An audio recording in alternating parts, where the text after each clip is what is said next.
I've got some good news and bad news. Today we're talking about Rainbow DK, but it's not the Rainbow DK that you're thinking about. So let's go ahead and talk about it.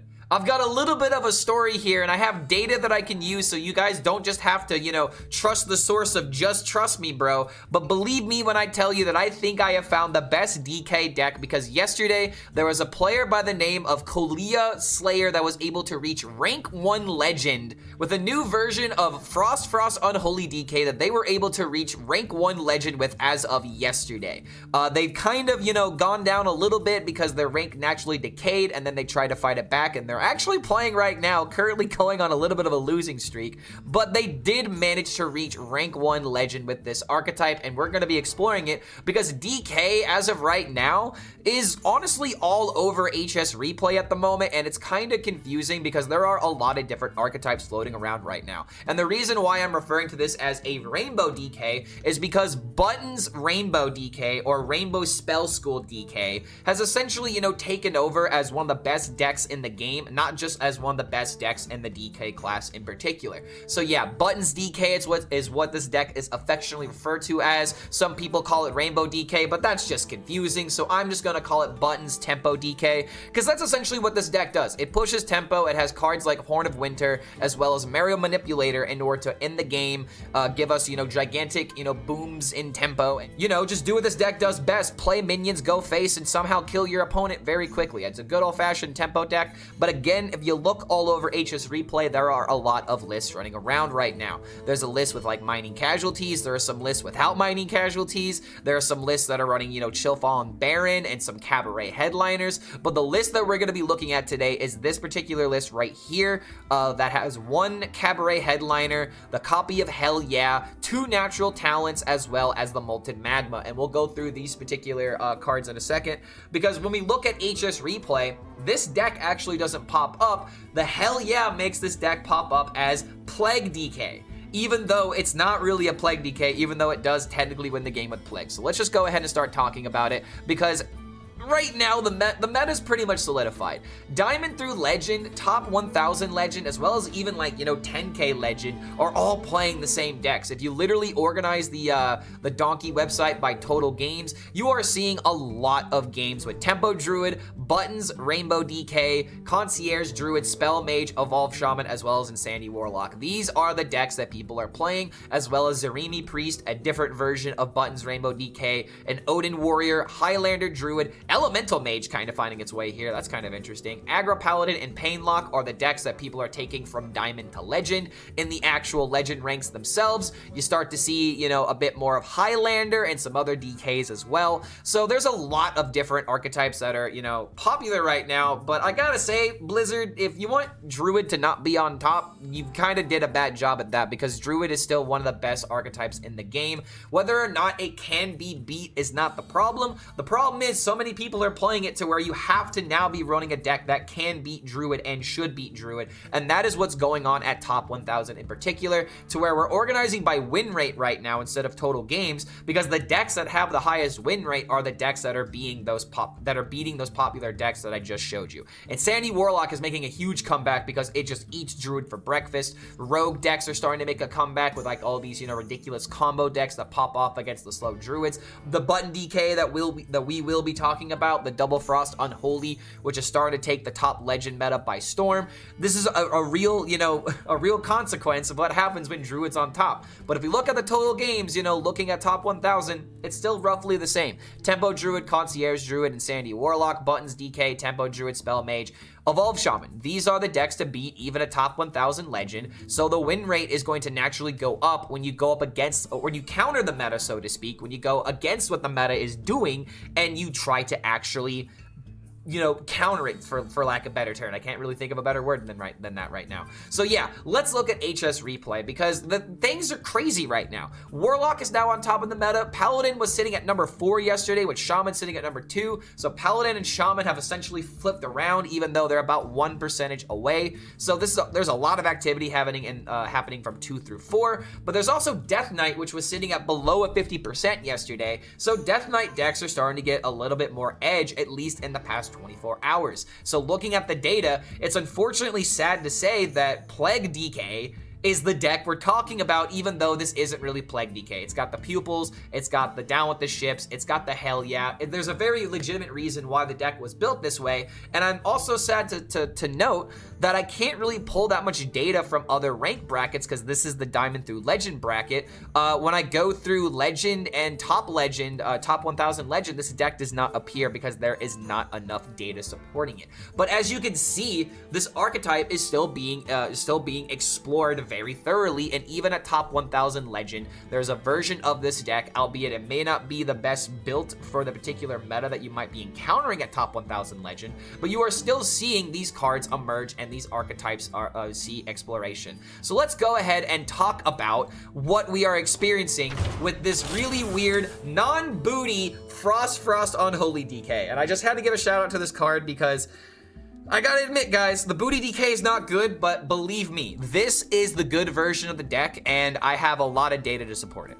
So not only was someone able to reach rank 1 legend with this deck, but I played it on my stream yesterday and I managed to go 15-7. Now granted, oh man, Clark, what about the booty DK? You went 80% with that. Why is that deck bad? Well, I tried the booty DK again and I haven't been able to replicate those results. I'm going to be playing this deck a lot more during this season, so this is just the first couple of games that I had, but I started 2-4 and I was like, wait, I am doing something wrong. I need to reset my mind and I need to take a break, and when I come back, I am going to just win games. And god damn it, that's exactly what we did. We went from 2-4 to 15-7 after we tightened our bootstraps and we were ready to win some games. So when you decide to win games, this is the version of the deck that I believe is the best, mostly due to the fact that Hell Yeah is in the deck in order to stop those Miracle Rogues that are very popular right now. So this is the version of the deck that is specifically teched for the Legend meta, for the decks that you would most likely be encountering. So like the Concierge Druids, for example, even the Tempo Druids,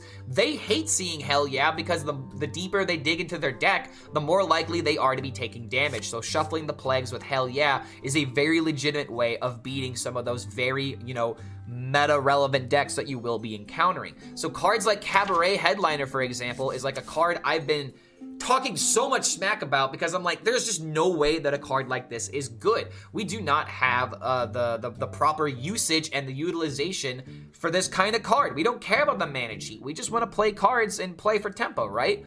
Well, that's exactly what this card is doing now. With one copy, we can discount most of our cards that are 2 mana or less, or actually just 2 mana, in order to get, our 0 mana combos with like a 0 mana Down with the Ship, 0 mana Frost Strike.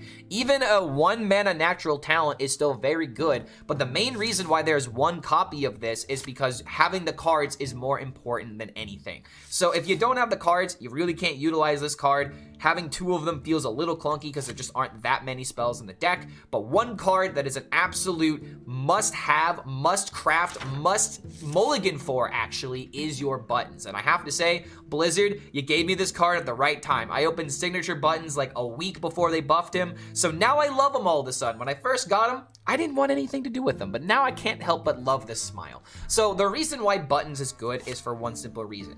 It is a 4 mana draw 4 cards, and sometimes it can be a 2 mana draw 4 cards. Now, what do I mean by that? Well, if you look at the deck, there's Natural Talent, Molten Magma, Frost Strike, Down with the Ship, as well as Horn of Winter as the spells in your deck. You have your Frost card, your Shadow card, your Fire card, as well as your Nature card. So buttons will literally draw all of those cards, one of each spell school, and then hopefully, if you're lucky, you can hit Horn of the Winter and then play Horn for another value or another card. So you can play like a Frost Strike, kill a minion. You can play Down with the Ship. You can Horn out the Dreadhound Handler if you really want to on turn 4, depending on what your hand is looking like. So yeah, this is like the best card to keep in the mulligan. And let's actually look at the mulligan stats, because trust me, this is the best card to keep in your mulligan. I'm like not even kidding.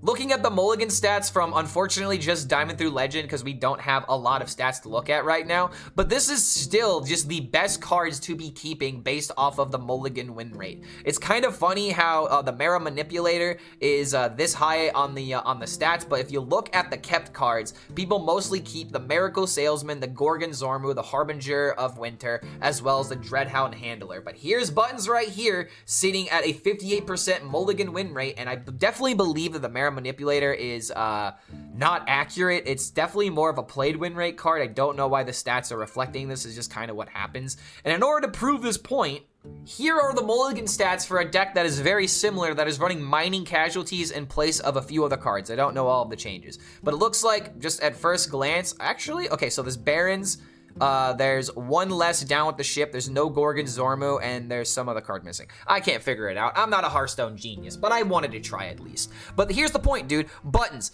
58% Mulligan win rate, sitting at an 80%, you know, kept rate, but it is the best card in the deck, and here's the Mera Manipulator sitting at a 50%. So, you know, definitely a little bit of a data outlier there. So yeah, Buttons is the best card to keep in the Mulligan, followed just by your typical tempo cards like your Miracle Salesman, your Buccaneer, your Harbinger of Winter. But one Mulligan in particular that I love to keep with this deck is if I have, you know, the Buccaneer, for example, and I have Horn of Winter plus another 2-drop like the Hound or the Harbinger of Winter. It is just one of the best turns that you can do to just give yourself the most amount of card draw and the most amount of tempo. Like, Horn of Winter is really one of the most powerful cards in this deck and is the main reason why we are going in this archetype. So yeah, it's very sad to see people talk about Rainbow DK, and yet again, we're not utilizing the most base card in the entire game. And the only reason why this is called Rainbow is because Rainbow Spell School.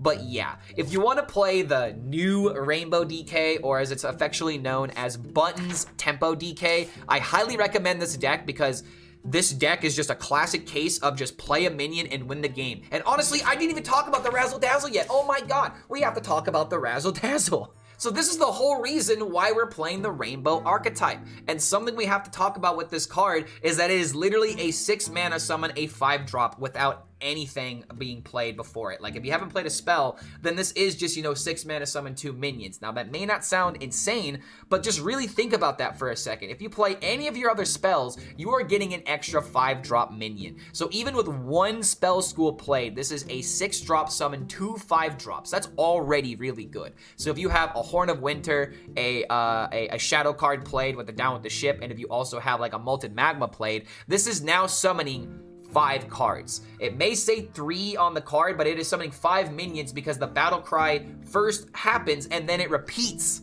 Keyword repeats for every spell school that you've cast this game. So don't go for the full greed on this card. You just want to play it on turn 6 in order to throw a board out, threaten your opponent, and even if the minions die, you have the Mera Manipulator in order to end the game and just go face for potentially a 6-mana Pyroblast. There's a lot of synergies with this deck. There's just a lot of sticking minions and going face and dealing damage, which is the reason why the Gorgon Zormu is in here to kind of prove that point. You know, you just always have minions one way or another, so you just have tempo that is able to swing into the face. That's how you're gonna win. Stick a board, go face, throw the Down with the Ships, win with the Plagues. It's a very effective deck, but you just gotta utilize those synergies, and you just gotta give the deck a little bit of a razzle dazzle in order to increase your RNG to win. And don't forget, if you do enjoy this kind of content, feel free to like this video, subscribe to the YouTube channel, check out the Patreon to help us get us out of the studio apartment, because we're doing a big subathon on the 20th, on my birthday. That's right, my birthday is, oh my god, in 5 days from now. I am not ready for this. I'm turning 28. I'm having an existential crisis. So go ahead and hit that sub button to make me feel a little bit better about this life that I have chosen, apparently. But thank you so much for making it to the end of this video, and we'll see you for the next one. Speaking of really good, this is like the perfect 3-card combo. The easiest turn 2 of my life. I'm gonna assume that someone threatened his lover, and then he killed them. That sounds pretty Italian to me.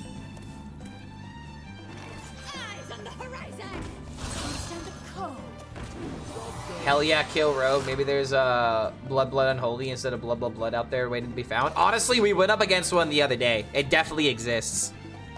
They were essentially playing blood DK, but they just had the Death Knight, or they had the hero card, and then they also had they just didn't have vampiric blood. Vampiric blood is literally shield block. I'd rather take, but hell yeah, yeah, pretty much. I would agree with that assessment. And rogue is still gonna OTK you at 40.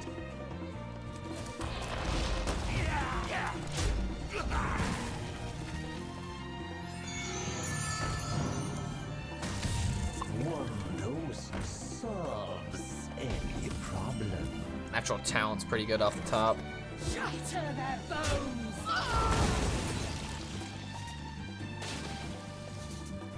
Aww. Wait, what do we want to copy? Also, Black Rock and Roll being a fire card. That's pretty good. Imagine the Tempo King, bro. I don't know what I want to Zola yet, but we're gonna start cooking. 3 mana Black Rock and Roll. Okay, dude. This is one way to buff the card. Natural Talent finally being good. If I don't just die to the OTK.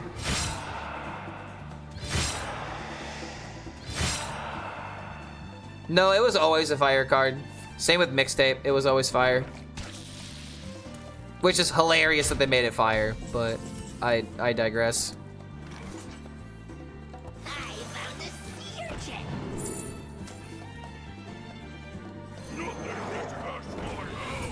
Can you imagine? The stickier the board, the better in this particular matchup. I got another Zola and Infinite 2-2. It's basically Sargeras. Infinite Nagas. Oh, come on. That's so lame. It's just a 4-4, bro. Chill out. It's just a 4-4.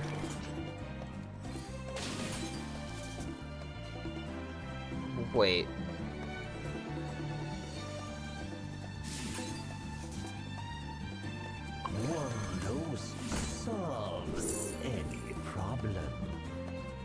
Dirty Rat? No, it's just gotta be called Neophyte.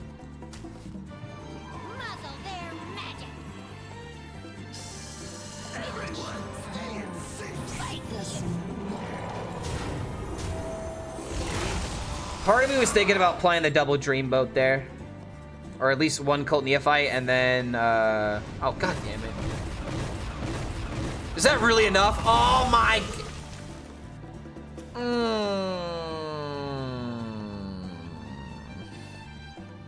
Good to the last drop.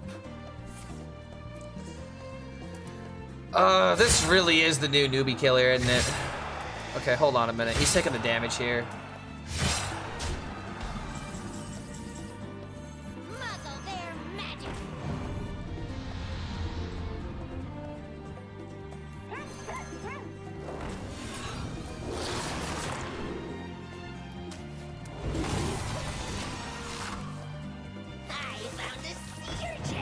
Is this the deck the most complicated to front all the deck lists, but you also can win? This deck's really not that complicated. It's a simple tempo deck. It's got some complicated parts to it, like when to go for minions, when to go for face, when to transition, that sort of thing. But overall, this is a very, you know, simple deck to grasp. Okay, I'm not dead. Cult Neophyte, low-key, may have just won this game.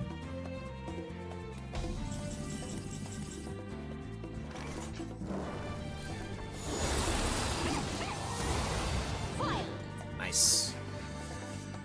Ugh. I haven't beaten Insanity Warlock today. It's nice to know that it can be killed. Okay, definitely need to keep Hell Yeah against a rogue. I love your border collie, Clark. I miss mine. She was a good girl. I actually don't know if she's part border collie, but oh yeah, she's a good girl. Watch wagging her tail. She's a good Xena. Such a good Xena. Such a good girl. Such a pretty girl. Oh, I love you. Mwah. She is part Australian Shepherd, which has a very similar coat. But she's Australian Shepherd, Red Healer Hound, and Rottweiler. Let me just make sure that Australian Shepherd isn't, you know, the same as freaking... if I were to pull up puppy photos right now, if I had like the, okay, like right here, man, like this literally looks like Xena as a puppy if it had like the same, like, the same fur pattern. But she's got like the black and white fur pattern.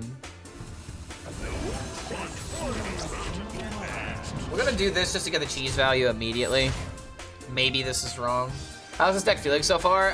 It took me a minute to get used to it, but I went from 2-4 to 5-4. So I just needed to get into the groove.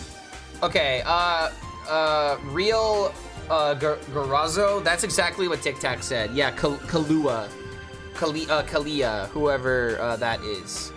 Is there like a screenshot or something? Like how do you know that they went rank 1 with it? Is that a streamer? Is this aggro? It's more tempo, not exactly aggro. It can be aggressive, but it fights more for the board and wins by sticking minions. Really good draw off of this, by the way.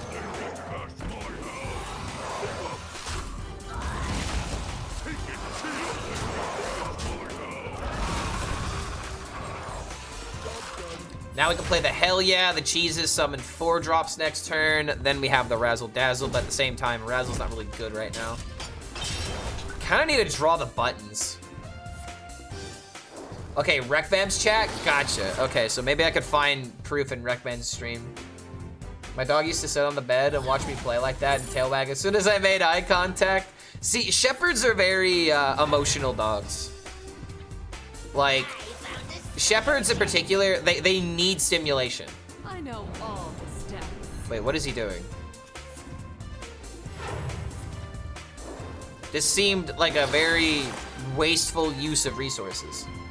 Advice for being demotivated during a losing streak. I'm plat 5 and really want to get to Legend this season, but feel like I'll never make it. Number 1, you have plenty of time. Number 2, I would ask yourself this question. Why are you losing? Are you losing because the matchup is bad for you? Are you losing because you're getting bad draws at the wrong time? Are you losing because of RNG that's out of your control, like a mining rogue finding the perfect answer to your board? Ask yourself, why are you losing and what are the factors within your control? So that way, if you do suffer a 5-game loss streak, it doesn't demotivate you because you already know why you lost. It is a lot less frustrating to understand why you lose a game than just to sit there with the L in your face, you know what I mean? Think of it as like, try to turn it into a learning session. That would be my, oh, I should have played this. That'd be my suggestion. Yeah, cheese was 100% the play. I hero powered on accident. If you're losing because of Reno, you are allowed to get mad. Yeah, that's also true. Okay, what are we doing? Let the Badlands burn. I really wish I had this on the field, but I guess 6 drops or 7 drops going into the next turn could be pretty powerful. It's really been helping me to really sit down and think on my turns, try to think of things I normally wouldn't. That also can help. Go back in your replays. That also can help you to see if you're really misplaying or not. Go back into your replays and see if you're you would make the same plays. Dude, Arana again. I love the Arana. My queen. Feels like a lot of bad matchups in RNG, but I'm uncertain. I also might be making bad decisions as well. If you have a deck tracker, then go back in the games and check for yourself. See if you agree with the plays that you're making. If you're not, then you know there is things to be changed. I would always say that instead of blaming externally, blame internally. There's always something else that you could be doing, whether it is playing a different deck at a different, you know, a different bracket of ranked mode, because sometimes, even though Hunter's not that good, you will see Hunter on your climb, and if your deck is bad against, you know, all aggro, you know, face damage, then you need to be prepared for that. Don't compare yourself to legend players as well. That'd be my other suggestion. All right, there we go. I literally told you guys I'd go from 2-4 to 6-4. We hadn't lost in so long with this deck, the game had to give me an L. All right, that's the real reason. The threads off the top was just so insult. If you're playing Flint, then yeah, it has to be a Reno deck. There's just no other justification. That game was Boulder Dash as it was Poppycock. What even is Boulder Dash? Is that how you spell it? I thought it was Boulder as in like a boulder. A clever repackaging of the parlor game dictionary, Boulder Dash contains several cards with real words nobody has heard of. Something that doesn't make sense, complete utter nonsense. Oh, that does sound, that is such a British phrase. Utter nonsense. I can't think of anything more British than that. It was bad karma from playing Shaman. Shaman? Oh, is that why? It's justice for all the people that say shaman wrong.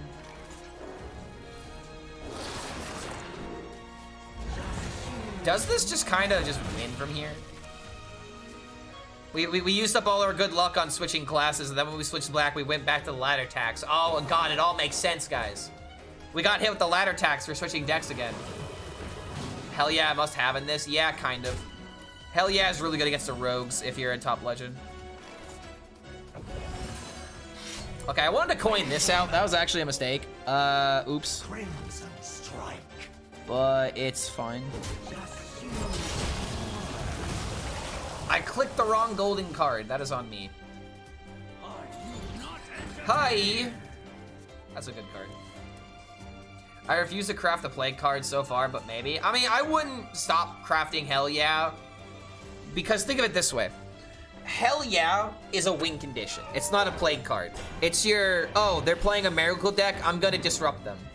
You don't have to, like, I mean, you also have to make down with the ship. So you have to make some of the plague cards, I guess, but still. You would be better off for doing it. Crimson strike.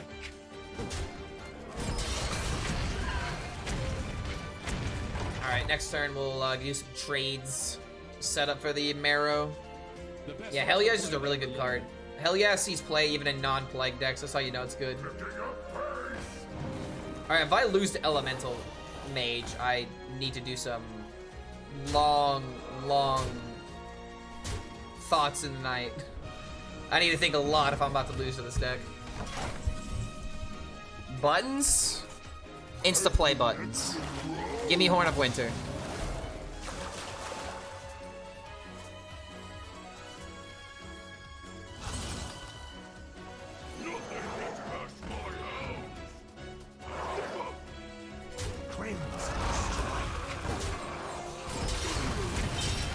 No way!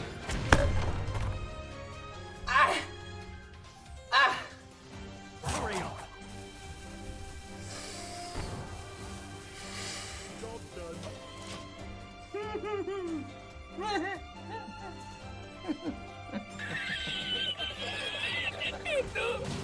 Oh my God, no! No! No! No, it's this again! It's this again! No! No! Oh my God, not again! Not again! Jesus fucking Christ, dude. Ah!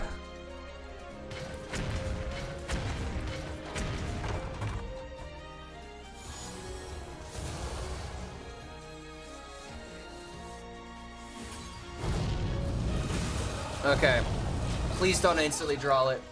This is funny as can be. Yeah, dude, you don't remember the, we went up against this deck earlier on our last stream. And it high rolled the hell out of us. Very impressive. Yes. Yeah.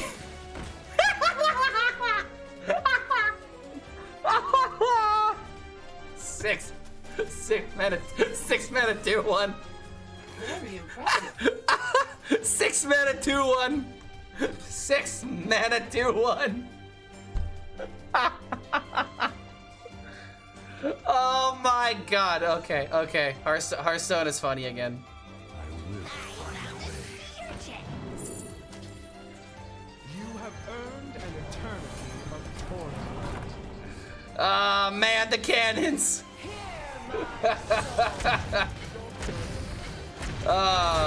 It sucks when it doesn't happen to you.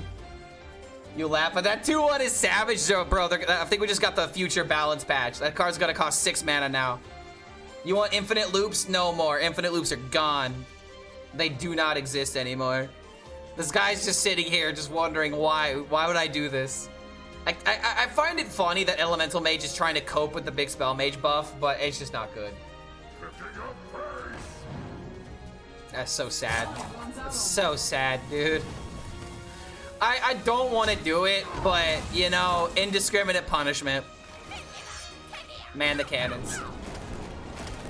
Good lord, dude. Playing it now, it's fun, but really high rolling. Yeah, that's how you know it's not good. It's because it's a high roll deck. Like, you need to draw perfectly in order for this kind of idea to work. It's way too inconsistent. But I mean, hey, dude, Rainbow DK, 12 and 6, man. This deck be on fire right now. All right, we won't keep the Pupil, even though it's the #1 card, because I don't have spells that justify keeping it. Or do I go into double ones? It is now just this. Do I go for the quadruple salesmans?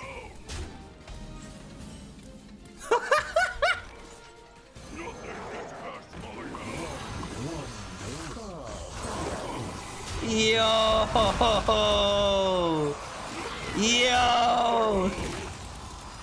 Reborn! What a turn, dude. Oh my god. Even if you have Molten Magma, dude, you respect this. It's just over. I won. The early game tempo is mine. You could use a stream. I'm just gonna play Horizon's Edge, and now I'm gonna edge you, bro. Oh, I can't edge him yet. Oh, damn it. Wait a minute. I can't edge him yet. Just use more.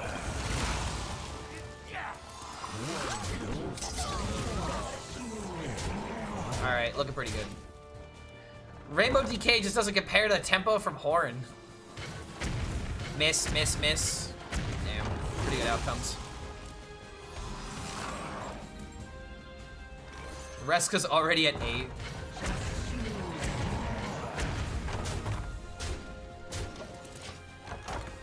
Let's see how the Rogue video's doing.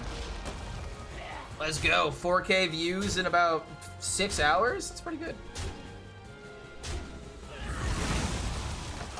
Oh, that's... Whoa, my god, no, my tempo. No, what happened? No.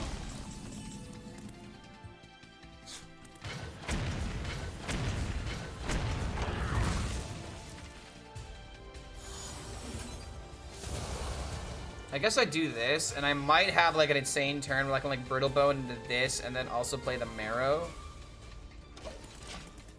Brittle Bone into this, into this, into this. We get a Horn back. There might be a lethal here if he has minions for me to take.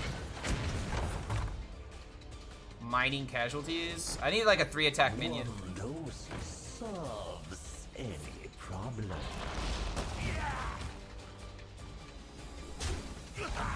I want to say there's a lethal here.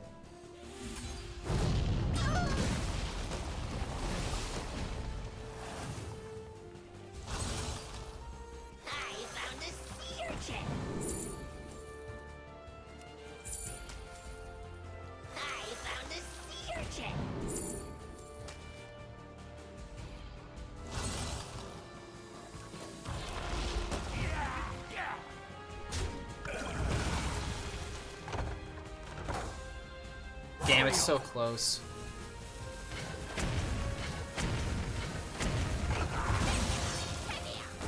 Super close, dude. I feel like there is a lethal there. Technically speaking. I feel like there was something we could have done there. Maybe if we like played Reska and then like if these could have like gone face a little bit more, maybe it was possible. But Molten Magma should just do it now. This to seal a minion. This to make sure the damage goes to face. There's no way we lose from this point, right? The ladder is Thrash. I want tournament mode or I am out, guys. Oh, you mean trash. I'm quitting till so long. I'm gonna do it if nothing changes. All right, bro. Let's first of all chill. Let's not have this be like a I'm gonna do it, mom. I swear to God, I'm gonna do it. Like if you don't like Hearthstone, you don't like Hearthstone, mate. It's not that deep. If you don't like it because you don't like there's not a tournament mode, then play Marvel Snap. Marvel Snap has like a tournament mode essentially. It's not exactly what we wanted with Hearthstone, but it does exist. Hearthstone is never getting a tournament mode. I'll just go ahead and rip off that band-aid. I quit and come back after 3 months. That's how it be, man. Sometimes you just don't like how the current Hearthstone meta is, and that's fine.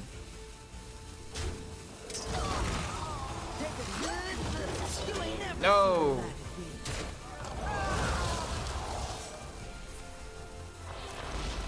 Still lethal though. Yeah, still lethal. Especially now with that.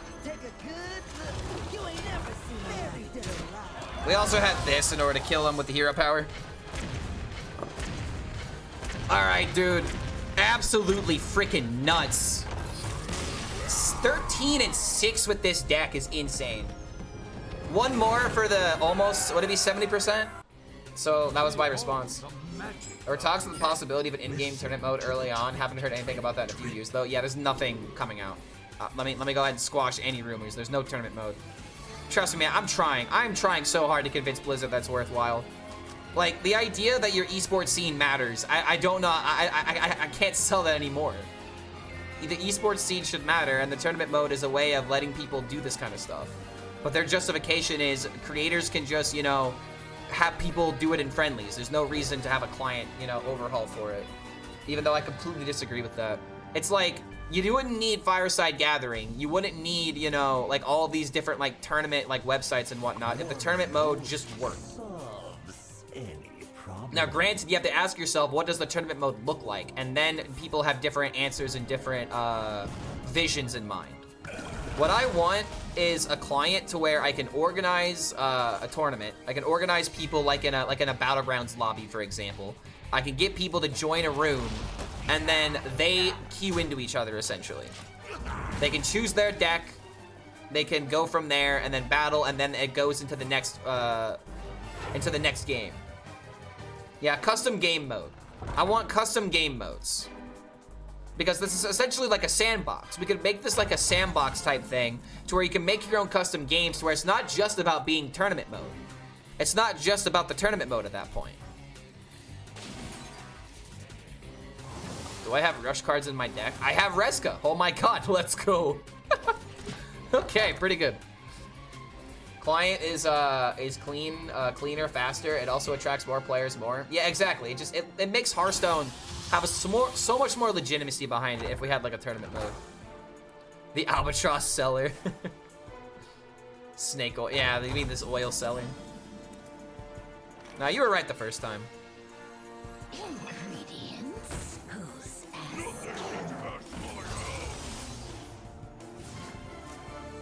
Actually, tempo, bro. My god, the gas. OG patches be balanced as a 0-1. The problem with patches was the fact that you would trade them. If he was a 0-1, then it would kind of defeat the purpose. Like, it's a 1-1 that trades to a 1-1 and guarantees you initiative. That's the reason why it's strong. Making it a 0-1 would just be stupid, in my opinion. Like, what's even the point of putting him in the deck? What, so you can buff him, maybe? I just don't like it. What's with the patches hate?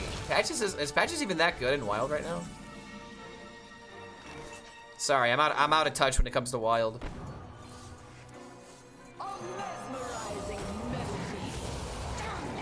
Tempo King. I mean, okay, yeah, it's played in every aggro deck, yes. But that's because aggro decks run Pirates. Is that because patches is good, or is that because Pirates is good? Still in charge, pretty much. You can't swing then. Patches is still good. Without charge, he's just not busted. Watch your back. These are very mid options, honestly. So Razzle Dazzle just ends the game.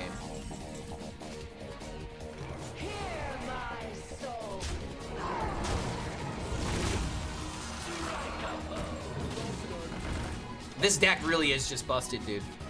My god. I started 2-4, and now we are about to go 14-6. I get it now. This is why I need to have, you know, a period where I just screw up with the deck. Because I go from 2-6 and then I go from 2-4, and then I'm like, all right, let's get serious, and then we go 70%. Gotta love it, man. Go with the flow. Wait, he's freezing me. Oh my god, someone using that card to freeze someone. I literally can't believe it. This guarantees the down with the ship. GG. Blammo. 70%. Gonna get my triple digits back with this deck if I keep playing it. It's actually insane. My god. I avoided this deck for a while because I was waiting for the good list, and this is definitely the good list. This is why I wait instead of just playing the first idea that I need to see if it's the best. Sometimes it's not.